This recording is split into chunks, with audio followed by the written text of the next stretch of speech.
പ്രതിസന്ധികളുടെ നീർച്ചുഴിയിൽപ്പെട്ട് നട്ടം തിരിയുന്നവനാണോ നീ? പാപഭാരത്താൽ നിന്റെ മനസ്സ് തളർന്നിരിക്കുകയാണോ? വരൂ, യേശുക്രിസ്തുവിൻ്റെ തിരുവചനത്തിലേക്ക്. ക്രൂശിക്കപ്പെട്ട ക്രിസ്തുവിനെ മാത്രം പ്രസംഗിക്കുന്ന ക്രിസ്ത്യൻ റിവൈവൽ ഫെലോഷിപ്പിൻ്റെ രാജ്യാന്തര സുവിശേഷ മഹായോഗം ഡിസംബർ 27 മുതൽ 31 വരെ കോലഞ്ചേരി ഞാറ്റുംകാലായിൽ ഹിൽ ടോപ്പിൽ വെച്ച് നടത്തപ്പെടുമ്പോൾ പ്രത്യാശ നൽകുന്ന ക്രിസ്തുവിൻ്റെ അദൃശ്യകരങ്ങൾ നിന്നെ സ്പർശിക്കട്ടെ. വീണുപോയാൽ നിങ്ങൾ എഴുന്നേൽപ്പിക്കുന്ന കരം. വീണുപോയോ? പേടിക്കണ്ട, അടുത്ത് താങ്ങാൻ യേശുവുണ്ട്. ക്രിസ്ത്യൻ റിവൈവൽ ഫെലോഷിപ്പിലെ കർത്തൃ ശുശ്രൂഷകർ വിവിധ ശുശ്രൂഷകൾക്ക് നേതൃത്വം നൽകുന്നു. ഇപ്പോൾ ദൈവസന്നിധിയിൽ വിശ്രമിക്കുന്ന യശശരീരനായ പ്രൊഫസർ MY യോഹന്നാൻ സാർ ചെയ്ത അനശ്വരമായ വചന ശുശ്രൂഷകളും നിങ്ങൾക്ക് ശ്രവിക്കാം. സഭയുടെയും സമുദായത്തിൻ്റെയും അതിർവരമ്പുകൾക്കതീതമായി നിങ്ങളെ സ്നേഹിക്കുന്ന യേശുവിൻ്റെ വചനത്തിലേക്ക്, ഈ വചനവേദിയിലേക്ക് നിങ്ങളെ സ്നേഹത്തോടെ സ്വാഗതം ചെയ്യുന്നു.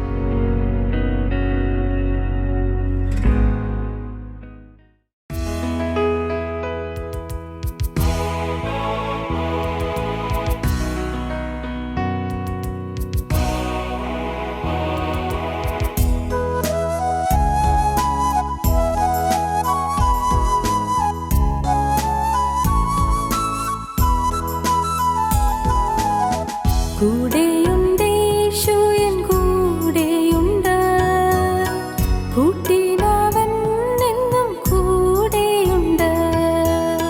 കൂടെയുണ്ട് യേശു എൻ കൂടെയുണ്ട്, കൂട്ടിനവൻ എന്നും കൂടെയുണ്ട്.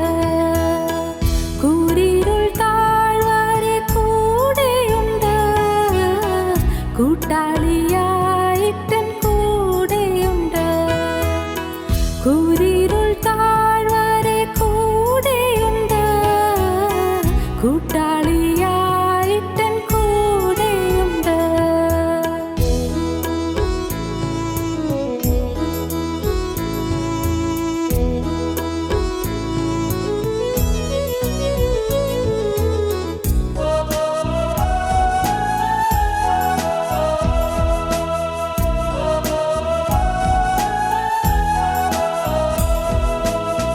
ഭയപ്പെടേണ്ട, ഞാൻ കൂടെയുണ്ട്, ഇന്നുര ചെയ്തവൻ കൂടെയുണ്ട്. ഭയപ്പെടേണ്ട, ഞാൻ കൂടെയുണ്ട്, ഇന്നുര ചെയ്തവൻ കൂടെയുണ്ട്. പേടിക്കയില്ല ഞാൻ മരണത്തെയും, മരണത്തെ ജയിച്ചവൻ കൂടെയുണ്ട്. പേടിക്കയില്ല ഞാൻ മരണത്തെയും, മരണത്തെ ജയിച്ചവൻ കൂടെയുണ്ട്.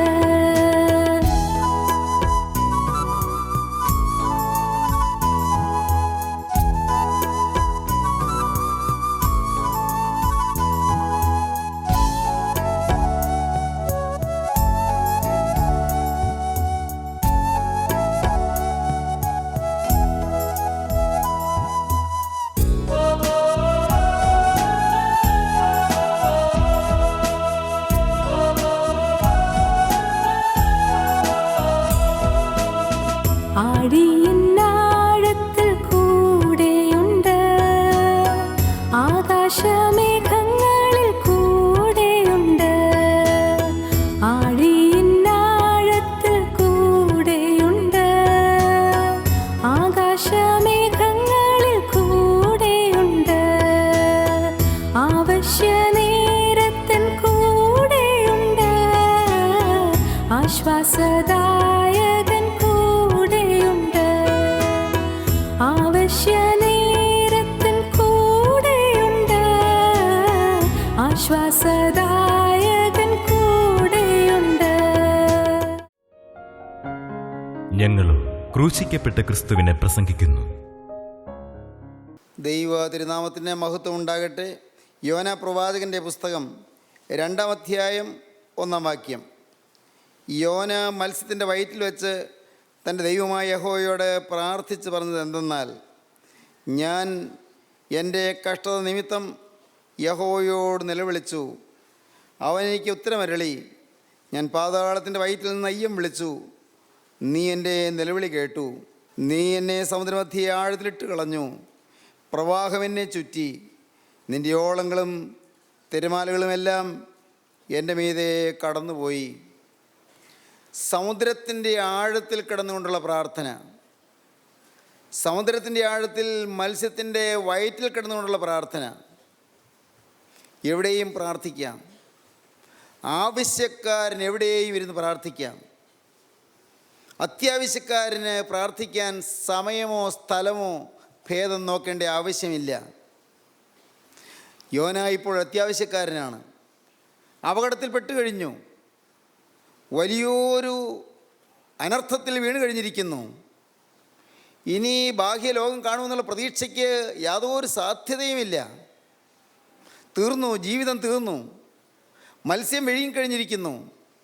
യോനയ്ക്ക് മനസ്സിലായി. പക്ഷേ ഇപ്പോൾ യോനയ്ക്കൊരു അത്ഭുതം. ഇപ്പോൾ ഞാൻ ജീവിച്ചിരിക്കുന്നല്ലോ, ഞാനിപ്പോഴും ജീവിച്ചിരിക്കുന്നല്ലോ. ഞാൻ പാതാളത്തിൻ്റെ വയറ്റിൽ അവിടെ കിടന്നുകൊണ്ട് ഞാൻ അയ്യം വിളിച്ചു. ഞാനങ്ങ് മരണത്തിൻ്റെ ഗഹ്വരത്തിൽ ഇറങ്ങിപ്പോയിരുന്നു. പാതാളത്തിൻ്റെ അന്തരാളത്തിലേക്ക് ഞാൻ പോയിപ്പോയിരുന്നു. പാതാളത്തിൻ്റെ വയറ്റിൽ കിടന്ന് ഞാൻ അയ്യം വിളിച്ചു. പ്രിയപ്പെട്ടവരെ, യോന ധരിച്ചത് ഞാൻ മരിച്ചു കഴിഞ്ഞു എന്നാണ്. പക്ഷേ ഞാൻ ഉയർത്തെഴുന്നേറ്റു എന്നാണ് യോന ചിന്തിക്കുന്നത്. മരിച്ചു കഴിഞ്ഞു, പാതാളത്തിൻ്റെ അഗാധ തലങ്ങൾ വരെയും ഞാൻ എത്തിക്കഴിഞ്ഞു എന്നാണ് ചിന്തിച്ചത്. അവിടെ കിടന്നുകൊണ്ട് നിലവിളിച്ചു. യോന മത്സ്യത്തിൻ്റെ വയറ്റിൽ കിടന്നുകൊണ്ട് ദൈവത്തോട് പ്രാർത്ഥിക്കുകയാണ്. യോനയുടെ പ്രാർത്ഥന ഉള്ളം നുറുങ്ങിയുള്ള പ്രാർത്ഥനയാണ്, ഹൃദയം തകർന്നുള്ള പ്രാർത്ഥന. ഒരു കാര്യം വളരെ വ്യക്തമാണ് സഹോദരങ്ങളെ, അത് നിങ്ങൾക്ക് പരീക്ഷിക്കാവുന്നതാണ്. നിങ്ങൾക്ക് അനേകം പേർക്ക് അനുഭവമാണ്. ഉള്ളു നുറുങ്ങി, ഹൃദയം തകർന്ന്, എൻ്റെ കർത്താവേ, നീ എൻ്റെ കാര്യത്തിൽ എന്നെ സഹായിച്ചേ പറ്റൂ എന്ന് നിങ്ങൾ നൊന്ത് പ്രാർത്ഥിച്ചാൽ സ്വർഗത്തിലെ ദൈവം പ്രാർത്ഥന കേൾക്കും. പ്രിയപ്പെട്ടവരെ, വിളിച്ചാൽ വിളി കേൾക്കുന്ന ഒരപ്പൻ നമുക്കുണ്ട്. സ്വർഗത്തിലെ അപ്പ എന്ന് വിളിക്കുന്നുണ്ട്. സ്വർഗസ്ഥനായ ഞങ്ങളുടെ പിതാവേ എന്ന് വിളിക്കുന്നുണ്ട്. വിളിച്ചാൽ വിളി കേൾക്കുന്ന ഒരപ്പൻ. ഹല്ലേലൂയ, ദൈവത്തിന് സ്തോത്രം. വിളിച്ചാൽ വിളി കേൾക്കുന്നൊരു പിതാവ്, അപ്പ എന്ന് വിളിക്കാൻ പദവി തന്ന ഒരു ദൈവം. ആരാണ് ഈ ദൈവം? നിത്യപരിശുദ്ധനായ തേജോമയനായ ദൈവം. ഈ പാവപ്പെട്ട മനുഷ്യൻ, വെറും കൃമിയായ മനുഷ്യൻ, ഈ മനുഷ്യൻ നിലവിളിക്കുമ്പോൾ അവൻ പറയുന്ന അവൻ്റെ വാക്കുകൾക്ക് മാത്രമല്ല, ഹൃദയത്തിൻ്റെ ദാഹം കാണുന്ന, ഹൃദയത്തിൻ്റെ ആഗ്രഹം കാണുന്ന, അവൻ്റെ ആവശ്യം കാണുന്ന സ്നേഹനിധിയായൊരു പിതാവ്, വാത്സല്യനിധിയായൊരു പിതാവ്. യോന എന്താണ് ചെയ്തത്? മത്സ്യത്തിൻ്റെ വയറ്റിൽ വെച്ച് തൻ്റെ ദൈവമായ യഹോവയോട് പ്രാർത്ഥിച്ച് പറഞ്ഞത് എന്തെന്നാൽ, ഞാൻ എൻ്റെ കഷ്ടനിമിത്തം യഹോവയോട് നിലവിളിച്ചു, അവൻ എനിക്ക് ഉത്തരമരുളി. ഞാൻ പാതാളത്തിൻ്റെ വയറ്റിൽ നിന്ന് അയ്യം വിളിച്ചു, നീ എൻ്റെ നിലവിളി കേട്ടു. പാതാളത്തിൻ്റെ വയറ്റിലേക്ക് ഞാൻ ഇറങ്ങിപ്പോയി. മരണത്തിൻ്റെ ഗുഹയ്ക്കുള്ളിലേക്ക് ഞാൻ കടന്നുപോയി. മരണത്തിൻ്റെ തുരങ്കിനുള്ളിലേക്ക് ഞാൻ കടന്നുപോയി. ഈ തുരങ്കത്തിനുള്ളിൽ, മരണത്തിൻ്റെ പാതാളത്തിൻ്റെ തുരങ്കത്തിനുള്ളിൽ ഞാനങ്ങ് പെട്ടുപോയി. ആ യോനയുടെ മനസ്സിൽ കൂടി എന്തെല്ലാമാണ് അപ്പോൾ പാഞ്ഞു പോയത്. കപ്പലിൽ നിന്ന് യോനയെ കടലിലേക്ക് എടുത്തെറിഞ്ഞപ്പോൾ ആ സമയത്ത് വെള്ളത്തിൽ ഇങ്ങനെ താണു പോകുന്ന സമയത്ത് സെക്കൻഡുകൾക്കുള്ളിൽ മനസ്സിൽ കൂടി പോയ ചിന്തകൾ എന്തെല്ലാമായിരിക്കും? ഇതാ ഞാൻ തീരുന്നു, വേറൊന്നും ചിന്തിക്കാൻ ഒക്കുന്നില്ല. യോന അപ്പോൾ ഓർത്ത് കാണുമോ നമുക്ക് അറിഞ്ഞുകൂടാ. യോന ഓർത്ത് കാണുമോ, അയ്യോ, ഈ ഭൂമിയിൽ എന്നെ ഏൽപ്പിച്ച വേല തികയ്ക്കാമായിരുന്നു. ഞാൻ കിഴക്കോട്ട് പോകാൻ പറഞ്ഞപ്പോൾ പടിഞ്ഞാറോട്ട് പോകരുതായിരുന്നു, വേണ്ടായിരുന്നു, തെറ്റായ വഴിക്ക് തിരിയണ്ടായിരുന്നു. അപ്പോൾ പക്ഷേ ചിന്തിച്ച് കാണുമോ? ഒന്നും ഇവിടെ പറയുന്നില്ല. പക്ഷേ യോന പറയുന്നുണ്ട്, ഒരു കാര്യം യോന പറയുന്നുണ്ട്. പാതാളത്തിൻ്റെ വയറ്റിൽ വെച്ച് ഞാൻ അയ്യം വിളിച്ചു, അയ്യോ ദൈവമേ നീ ഞാൻ വിളിച്ചു. സ്നേഹിതരെ, നിങ്ങൾ ആപത്തിൻ്റെ പടുകുഴിയിൽ പെടുമ്പോഴും നിങ്ങൾ വിളിച്ചുകൊള്ളൂ ദൈവത്തെ. നിങ്ങൾ ദുരിതത്തിൻ്റെ ഭീകര കയത്തിൽപ്പെട്ട് ഉഴലുമ്പോഴും നിങ്ങൾ വിളിച്ചുകൊള്ളൂ ദൈവത്തെ. നിങ്ങൾ അനർത്ഥങ്ങളുടെ ചുഴിയിൽപ്പെട്ട് കറങ്ങുമ്പോഴും നിങ്ങൾ വിളിച്ചുകൊള്ളൂ ദൈവത്തെ. നിങ്ങളുടെ ജീവിതത്തിൽ ഏതേത് ആവശ്യങ്ങൾ വരുന്നു അപ്പോഴെല്ലാം നിങ്ങൾക്ക് വിളിക്കാം. അത്യുന്നതനായ ദൈവത്തെ ഞാൻ വിളിച്ചപേക്ഷിക്കുന്നു, എനിക്ക് വേണ്ടി സകലവും നിർവഹിക്കുന്ന ദൈവത്തെ തന്നെ സങ്കീർത്തനക്കാരൻ പാടി. അത്യുന്നതനായ ദൈവത്തെ ഞാൻ വിളിച്ചപേക്ഷിക്കുന്നു, എനിക്ക് വേണ്ടി സകലവും നിർവഹിക്കുന്ന ദൈവത്തെ തന്നെ. സ്നേഹിതരെ, നിങ്ങൾ വിളിക്കുമ്പോൾ നിങ്ങൾക്ക് വേണ്ടി ദൈവം സകലവും നിർവഹിക്കും. നിങ്ങൾക്കിത് പരീക്ഷിച്ച് നോക്കാവുന്നതാണ്. നിങ്ങളുടെ ജീവിതത്തിൽ നിങ്ങൾക്ക് അനുഭവിക്കാവുന്നതാണ്. ദൈനംദിന ജീവിതത്തിൽ നിങ്ങൾക്ക് അനുഭവിക്കാം. ദൈവമുണ്ട് എന്നുള്ളതിന് വേറെ തെളിവൊന്നും നോക്കണ്ട. ദൈവമുണ്ട് എന്നുള്ളതിന് ഏതെങ്കിലും തത്വചിന്തകൾ പഠിക്കേണ്ട ആവശ്യമില്ല. അതിന് പോയിൻ്റുകൾ എഴുതി എഴുതി കാണാൻ പഠിക്കേണ്ട ആവശ്യമില്ല. അതിന് മഹാന്മാർ പറഞ്ഞ വാക്കുകൾ നോക്കേണ്ട കാര്യമില്ല. നിങ്ങൾക്കൊറ്റയ്ക്കിരുന്ന് ദൈവം ഉണ്ടെന്നുള്ളതിൻ്റെ തെളിവ് അനുഭവിക്കാം. നിങ്ങളെ എങ്ങലടിച്ച് കരയുമ്പോൾ, ആവശ്യക്കാരനായി മുട്ടി വിളിക്കുമ്പോൾ വിളി കേൾക്കുന്ന ഒരു ദൈവത്തെ നിങ്ങൾക്ക് അനുഭവിക്കാം. അതാണ് ഏറ്റവും വലിയ തെളിവ്. സ്വന്തം അനുഭവത്തിൽ വിളിച്ചപ്പോഴെല്ലാം വിളി കേൾക്കുന്ന ഒരു ദൈവം. എൻ്റെ ദൈവത്തിന് സ്തോത്രം. പ്രിയപ്പെട്ടവരെ, 21-ാം സങ്കീർത്തനത്തിൽ നാം വായിച്ചില്ലേ? നിങ്ങൾക്ക് ഓർമ്മയില്ലേ? എൻ്റെ അധരങ്ങളുടെ യാചന അവൻ നിഷേധിച്ചതുമില്ല. അധരങ്ങളുടെ യാചന നിഷേധിക്കാത്ത ദൈവം, ചോദിച്ചാൽ തരുന്ന ദൈവം, പ്രാർത്ഥനയ്ക്ക് ഉത്തരം തരുന്ന ദൈവം, പാവപ്പെട്ട മനുഷ്യൻ്റെ ഏങ്ങലടികൾ മുഴുവൻ ഏറ്റുവാങ്ങുന്ന ദൈവം, ഹൃദയത്തിൻ്റെ വിതുമ്പലുകൾ ഏറ്റുവാങ്ങിക്കൊണ്ട്, അവൻ്റെ ചൂട് നെടുവീർപ്പുകളെല്ലാം ഏറ്റുവാങ്ങിക്കൊണ്ട് അവൻ ആശ്വാസം പകരുന്ന ദൈവം, അവൻ്റെ തലമേൽ തന്നെ തൃക്കരം വെച്ച് അവനെ ആശ്വസിപ്പിക്കുകയും അവനെ അനുഗ്രഹിക്കുകയും ചെയ്യും ദൈവം, ജീവനുള്ള ദൈവം, നമ്മുടെ വാഴ്ത്തപ്പെട്ട കർത്താവായ യേശു ക്രിസ്തു, അവനിന്നും ജീവിക്കുന്നു. എവിടെ വേദനയുണ്ടോ അവനോട് ഓടി അണയുന്നു. എവിടെ ദുഃഖത്തിന് നിലവിളിയുണ്ടോ അവൻ ഓടിപ്പാഞ്ഞെത്തുന്നു. കർത്താവായ യേശു നമ്മെ സ്നേഹിക്കുന്ന ദൈവമാണ്. ഇത് ഒരു യാഥാർത്ഥ്യമാണ് പ്രിയപ്പെട്ടവരെ. ഈ ദൈവം നല്ലവനാണ്. യേശു ക്രിസ്തു നല്ലവനാണ്. അവൻ വല്ലഭനാണ്. അവൻ സ്നേഹമാണ്. അവൻ കരുണയാണ്. പ്രിയപ്പെട്ടവരെ, നിങ്ങളോട് പറയട്ടെ, ഞാൻ ആവർത്തിച്ച് പറയും, ദൈവം സ്നേഹം മാത്രമാണ്. നിങ്ങളെത്രമാത്രം തെറ്റിലേക്ക് പോകുമ്പോഴും, നിങ്ങൾ എത്രയേറെ പാവങ്ങളിൽ കുടുങ്ങുമ്പോഴും, ഏതെല്ലാം തരത്തിൽ നിങ്ങൾ ദൈവത്തെ നിഷേധിച്ച് മാറുമ്പോഴും ദൈവം നിങ്ങളെ വെറുക്കുന്നില്ല. ദൈവം നിങ്ങളെ ഉപേക്ഷിക്കുന്നില്ല. ദൈവം നിങ്ങളെ വെട്ടിക്കളയുന്നില്ല. ദൈവം നിങ്ങളെ തള്ളിക്കളയുന്നില്ല. ദൈവം നിങ്ങളെ നിഷ്കാസനം ചെയ്യുന്നില്ല. ദൈവം നിങ്ങളെ ചേർത്തണയ്ക്കാൻ കരം നീട്ടുകയാണ്. സ്നേഹത്തിൻ്റെ മകുടം ചൂടിക്കൊണ്ടവൻ വന്ന് നിങ്ങളെ സ്നേഹത്തിൻ്റെ മധുരവാക്കുകളാൽ അവൻ തൻ്റെ തിരുമാറോട് അണയ്ക്കുവാൻ വെമ്പൽ കൊള്ളുകയാണ്. സ്നേഹനിധിയായ ക്രിസ്തു ഇന്ന് ഇത് കേട്ടുകൊണ്ടിരിക്കുമ്പോഴും നിങ്ങളുടെ അരികത്തേക്ക് ക്രിസ്തു വന്നിരിക്കുകയാണ്. ആ സ്നേഹം നിങ്ങളെ സന്ദർശിക്കുകയാണ്. ആ സ്നേഹം നിങ്ങളോട് വാദിക്കുകയാണ്. നിങ്ങൾ അവനെ തിരിച്ചറിഞ്ഞില്ല. നിങ്ങൾ യേശുവിനെ കണ്ടില്ല. നിങ്ങൾ യേശുവിൻ്റെ സന്നിധിയിലെത്തിയില്ല. നിങ്ങൾ ദൈവത്തോട് വിളിച്ച് അപേക്ഷിച്ച് അനുഭവങ്ങൾ പ്രാപിച്ചില്ല. പക്ഷേ ദൈവം നിങ്ങളെ തന്നെ വിളിച്ചുകൊണ്ട് വരികയാണ്. നിങ്ങൾ അവനെ അന്വേഷിച്ചില്ലെങ്കിലും അവൻ നിങ്ങളെ അന്വേഷിച്ചുകൊണ്ട് നിങ്ങളുടെ പിറകെ വരികയാണ്. നിങ്ങൾ അവനെ തിരിച്ചറിഞ്ഞില്ലെങ്കിലും നിങ്ങളെ മുഴുവൻ അറിഞ്ഞുകൊണ്ട് അവൻ നിങ്ങളുടെ അരികിലേക്ക് വരികയാണ്. നിങ്ങൾ ഇരിക്കുന്നതും എഴുന്നേൽക്കുന്നതും അറിഞ്ഞുകൊണ്ട്, നിങ്ങൾ നടക്കുന്നതും കിടക്കുന്നതും കണ്ടുകൊണ്ട്, നിങ്ങളുടെ നിരൂപണം ദൂരത്തുനിന്ന് ഗ്രഹിച്ചുകൊണ്ട്, അവൻ അറിയാതെ ഒരു വാക്ക് നിങ്ങളുടെ നാവിലില്ല എന്ന് അവൻ അറിഞ്ഞുകൊണ്ട് തന്നെ അവൻ നിങ്ങളുടെ അരികിലേക്ക് വരികയാണ്. നിങ്ങളുടെ കഴിഞ്ഞകാല ജീവിതം പുതുക്കിത്തരാൻ അവൻ നിങ്ങളെ സമീപിക്കുകയാണ്. കഴിഞ്ഞകാല ജീവിതം മുഴുവൻ മാറ്റി, നിങ്ങളുടെ ജീവിതത്തിലെ അനർത്ഥങ്ങളെല്ലാം മാറ്റി, നിങ്ങളുടെ ജീവിതത്തിലെ കെടുതികളും കേടുകളും മാറ്റി നിങ്ങൾക്ക് ശാന്തിയും സമാധാനവും തരാൻ യേശു ഇപ്പോൾ നിങ്ങളുടെ അരികത്തേക്ക് വരികയാണ്. പാതാളത്തിൻ്റെ വയറ്റിൽ നിന്ന് യോന അയ്യം വിളിച്ചു. സമുദ്രത്തിൻ്റെ ആഴത്തിൽ നിന്ന് യോന നിലവിളിച്ചു. തിമിംഗലത്തിൻ്റെ വയറ്റിനുള്ളിൽ നിന്ന് യോന നിലവിളിച്ചു. യോന മത്സ്യത്തിൻ്റെ വയറ്റിൽ വെച്ച് തന്നെ ദൈവമായ യഹോവയോട് പ്രാർത്ഥിച്ച് പറഞ്ഞത് എന്തെന്നാൽ, ഞാൻ എൻ്റെ കഷ്ടനിമിത്തം യഹോവയോട് നിലവിളിച്ചു, അവൻ എനിക്ക് ഉത്തരമരുളി. ഞാൻ പാതാളത്തിൻ്റെ വയറ്റിൽ നിന്ന് അയ്യം വിളിച്ചു, നീ എൻ്റെ നിലവിളി കേട്ടു. നീ എന്നെ സമുദ്രമധ്യേ ആഴത്തിലിട്ട് കളഞ്ഞു. എൻ്റെ ദൈവമേ, നീ എന്നെ സമുദ്രമധ്യേ ആഴത്തിലിട്ട് കളഞ്ഞു. ദൈവമേ, നിൻ്റെ നീതി എന്നെ ശിക്ഷിച്ചു. നീ നീതിമാനായ ദൈവമാണ്. നീതിമാനായ ദൈവത്തിന് മുഖപക്ഷമില്ല. ദൈവത്തിന് മുഖപക്ഷമില്ല. ദൈവം പക്ഷഭേദമുള്ളവനല്ല. ദൈവത്തിൻ്റെ നീതി കുറ്റവാളിയെ ശിക്ഷിക്കുക എന്നുള്ളതാണ്. നിൻ്റെ നീതി എന്നെ ശിക്ഷിച്ചു. നീ എന്നെ സമുദ്രത്തിൻ്റെ ആഴത്തിലിട്ട് കളഞ്ഞു. എൻ്റെ കുറ്റത്തിനൊത്തതുപോലെ എനിക്ക് ശിക്ഷ കിട്ടി. ഞാൻ മൂലം കപ്പലിന് കേടുണ്ടായി. ഞാൻ മൂലം കപ്പലിലെ ചരക്കിന് നഷ്ടം വന്നു. ഞാൻ മൂലം കപ്പലിലുള്ള യാത്രക്കാർക്ക് വളരെ ദുഃഖം വന്നു, വളരെ പ്രതിസന്ധി വന്നു. എൻ്റെ ദൈവമേ, ഞാൻ ഉത്തരവാദിയായിരുന്നു. നീ എന്നാൽ എൻ്റെ കർത്താവേ, എൻ്റെ പാപം അത് അത്യന്തം വലുതാകൊണ്ട് നീ എന്നെ സമുദ്രത്തിലേക്ക് ഇട്ട് കളഞ്ഞു. നീ എന്നെ സമുദ്രമധ്യേ ആഴത്തിലിട്ട് കളഞ്ഞു. ദൈവത്തിന് സ്തോത്രം. അപ്പോൾ പ്രവാചകൻ പറയുകയാണ്, പ്രവാഹം എന്നെ ചുറ്റി, സമുദ്രജലപ്രവാഹം എന്നെ ചുറ്റി, പ്രവാഹം എന്നെ ചുറ്റി. നിൻ്റെ ഓളങ്ങളും തിരകളുമെല്ലാം എൻ്റെ മീതെ കടന്നുപോയി. വെള്ളത്തിലെ ഓളങ്ങൾ, തിരകൾ അതെല്ലാം മീതെ കടന്നുപോയി. അയ്യോ, ഞാൻ ഏതൊരു വലിയ ദുരവസ്ഥയിലായിരുന്നു, എത്ര വലിയ കെടുതിയിലായിരുന്നു, എത്ര വലിയ അനർത്ഥത്തിലായിരുന്നു. എങ്കിലും കർത്താവേ, ഇപ്പോൾ ഞാൻ നിന്നെ വിളിച്ചപേക്ഷിച്ചപ്പോൾ നിൻ്റെ കരുണയിൻ പ്രകാരം നീ എന്നെ രക്ഷിച്ചു. നീ എനിക്ക് ഉത്തരമരളി. ദൈവത്തിന് സ്തോത്രം.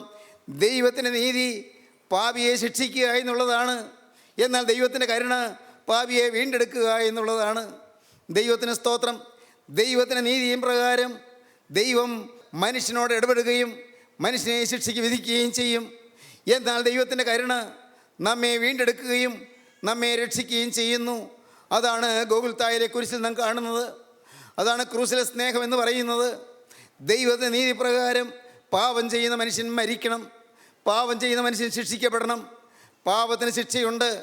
അതാണ് തിരുവചനം പറയുന്നത്, നിൻ്റെ പാപത്തിൻ്റെ ഫലം നീ അനുഭവിക്കും. Be sure your sin will find you out.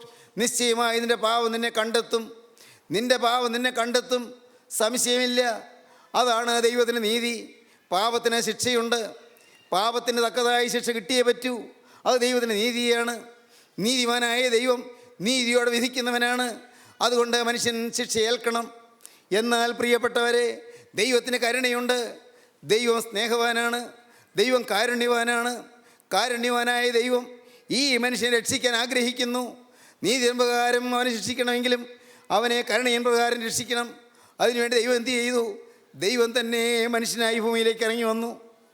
ഈ ഭൂമിയിലേക്ക് നമ്മിലൊരാളെ പോലെ ദൈവം ഇറങ്ങി വന്നു. ഈ ഭൂമിയിലേക്ക് ഒരു സാധാരണ മനുഷ്യനെ പോലെ നിത്യനായ ദൈവം ഇറങ്ങി വന്നു. ചരിത്രത്തിൽ ഒതുങ്ങാത്തവനായ ദൈവം, BC-യിലും AD-യിലും ഒതുങ്ങാത്തവനായ ദൈവം, ചരിത്രത്തിൻ്റെ യുഗങ്ങൾക്കുള്ളിൽ ഒതുങ്ങാത്തവനായ ദൈവം ഒരു പ്രത്യേക കാലയളവിൽ യേശുക്രിസ്തുവിൽ ഒതുങ്ങി.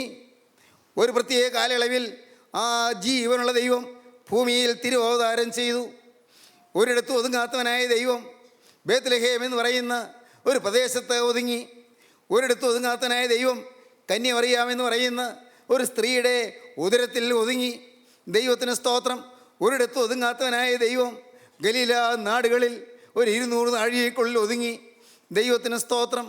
പ്രിയപ്പെട്ടവരെ, കേൾക്കൂ, നിങ്ങൾ ശ്രദ്ധയോടെ കേൾക്കൂ. ഒരിടത്തും ഒതുങ്ങാത്തവനായ ദൈവം, ഒരു കാലത്തും ഒരു ദേശത്തും ഒരിടത്തും ഒതുങ്ങാത്തവനായ ദൈവം, സകല അണ്ടകടാഹത്തിൻ്റെയും സൃഷ്ടാവായ ദൈവം, സൂര്യചന്ദ്ര നക്ഷത്രാദികളെ മെനഞ്ഞവനായ ദൈവം, ഈ നിത്യനായ ദൈവം ഈ ഭൂമിയിൽ ഒരു പുൽക്കൂട്ടിൽ ഒതുങ്ങിക്കിടന്നു. ദൈവത്തിന് സ്തോത്രം. ദൈവത്തിൻ്റെ വലിയ നാമം മഹത്വപ്പെടട്ടെ. ആ ദൈവം അവിടുന്ന് കാനാവിലെ കല്യാണ വീട്ടിലേക്ക് എഴുന്നള്ളി. ആ ദൈവം, മനുഷ്യനായി അവതരിച്ച ദൈവം, അവിടുന്ന് കഫർന്നൂമിലെ ശീമോൻ്റെ ഭവനത്തിലേക്ക് ചെന്നു. ആ ജീവനുള്ള ദൈവം ബേഥസ്ദ കുളക്കരയിലേക്ക് ചെന്നു. ആ ദൈവം നയീൻ പട്ടണത്തിൻ്റെ തെരുവിലൂടെ നടന്നു. ആ ദൈവം എറിഹോ തെരുവിലൂടെ സഞ്ചരിച്ചു. ആ ജീവനുള്ള ദൈവം ബേത്സയിദയുടെ മലഞ്ചെരിയിൽ ചെന്ന് 5 അപ്പത്തെ 5000 ആഹാരമാക്കി തീർത്തു. ദൈവത്തിന് സ്തോത്രം. ആ ജീവനുള്ള ദൈവം അന്ന് ഗോകുൽത്തായിലെ കുരിശിൽ ഒതുങ്ങിക്കിടന്നു. കർത്താവിന് സ്തോത്രം. ആ ദൈവം അരിമത്യക്കാരൻ യൗസേപ്പിൻ്റെ കല്ലറയിൽ ഒതുങ്ങിക്കിടന്നു.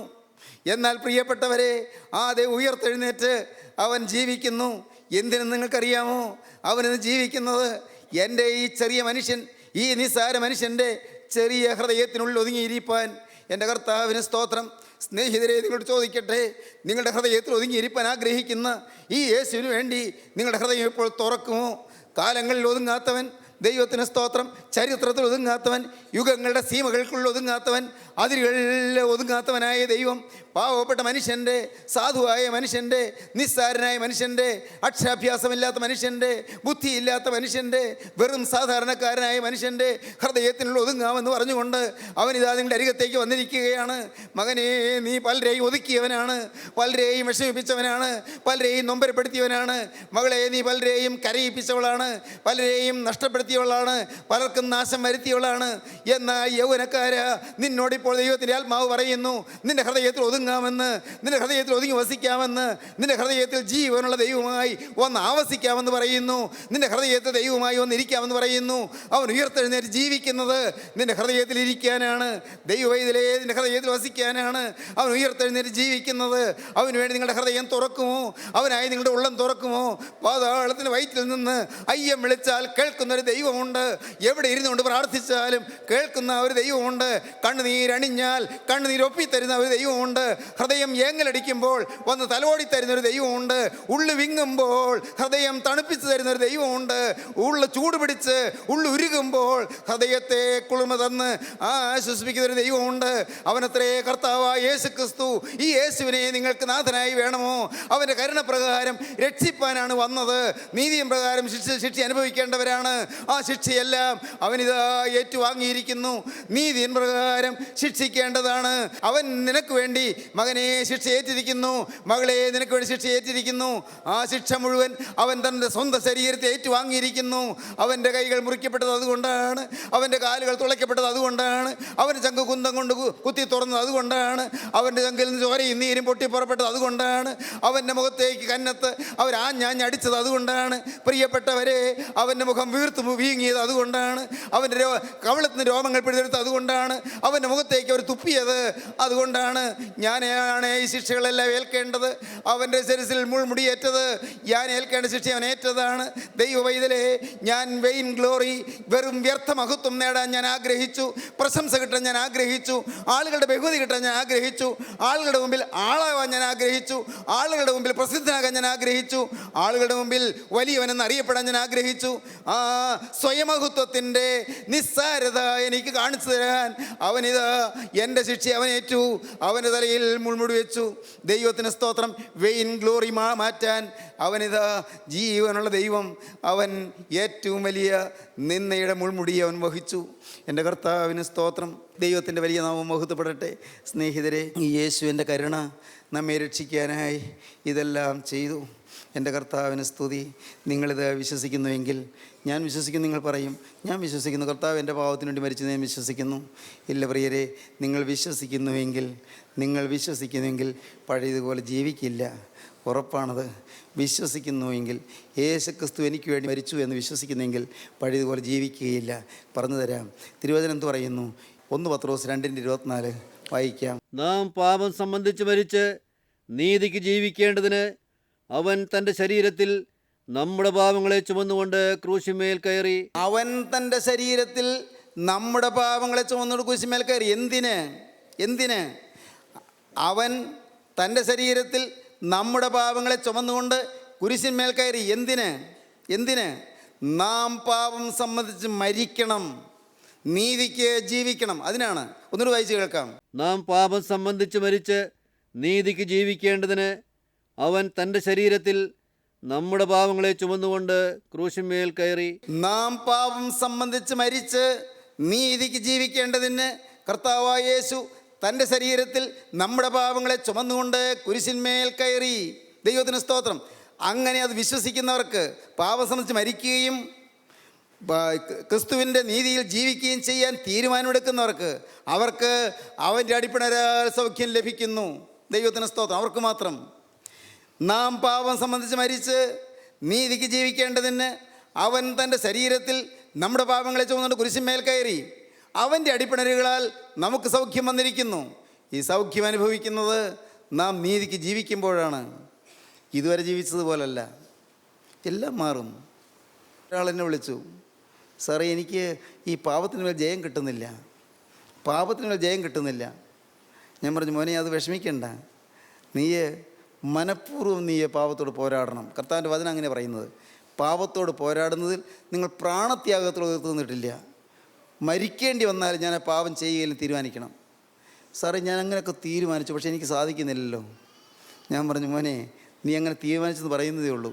നിൻ്റെ ഉള്ളിൽ അതുപോലെ നിർബന്ധമില്ല, നിൻ്റെ ഹൃദയത്തിൽ അതുപോലെ നിർബന്ധമില്ല. അതുകൊണ്ടാണ് എനിക്ക് ജയിച്ചേ പറ്റൂ. ഞാൻ ഇനി വിഷം കുടിക്കുകയില്ല, ഇനി ഈ പാപമാകുന്ന വിഷം തൊടുകയില്ല, ഇനി മരണമുണ്ടാക്കുന്ന പാപത്തെ ഇനി ഞാൻ എൻ്റെ അടുത്ത് വരാൻ ഞാൻ സമ്മതിക്കുകയില്ല. സ്വന്തമായി തീരുമാനം വേണം കുഞ്ഞേ. നിനക്ക് ആ തീരുമാനം ഉണ്ടെന്ന് തോന്നലാണ്. നിൻ്റെ ആവശ്യം വ്യക്തമായി നിൻ്റെ ഹൃദയത്തിൽ വന്നാൽ നിനക്ക് ജയിക്കാൻ പറ്റും. ഞാൻ പറഞ്ഞു, കുഞ്ഞേ, ഞാൻ നിനക്ക് വേണ്ടി പ്രാർത്ഥിക്കാം. ഞാൻ എന്നോട് ചോദിച്ചു, നിൻ്റെ പേരെന്താണ്? പേര് പറഞ്ഞു. ഫോണിൽ കൂടിയാണ്. ഞാൻ പറഞ്ഞു, ഞാൻ നിനക്ക് വേണ്ടി പ്രാർത്ഥിക്കാം. പക്ഷേ ഞാൻ പ്രാർത്ഥിച്ചാൽ ഫലമില്ല.